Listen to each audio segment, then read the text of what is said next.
Hello guys, in today's video I'm going to show you how to buy Ripple on Crypto.com application. This tutorial will be very quick and simple. Just make sure to subscribe to this channel and leave a like on this video if you will find this guide useful. Now, in order to buy Ripple, you need to go ahead and confirm your Crypto.com identity verification. Basically, just do that, and after that you will be able to buy cryptocurrencies. Now, in order to buy it, all you have to do is just click with the buy plus sign. And from here, you want to go ahead on search and write down XRP. This is Ripple. After that, choose it. Now you will have an option to go ahead and change the amount. So let's go ahead and write down, for example, 100.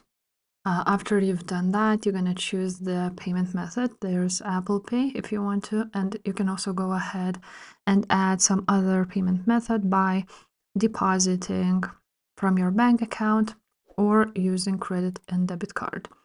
And after that, you're just going to click buy Ripple. And that's it. If this video was helpful, make sure to subscribe and I will see you next time. Bye.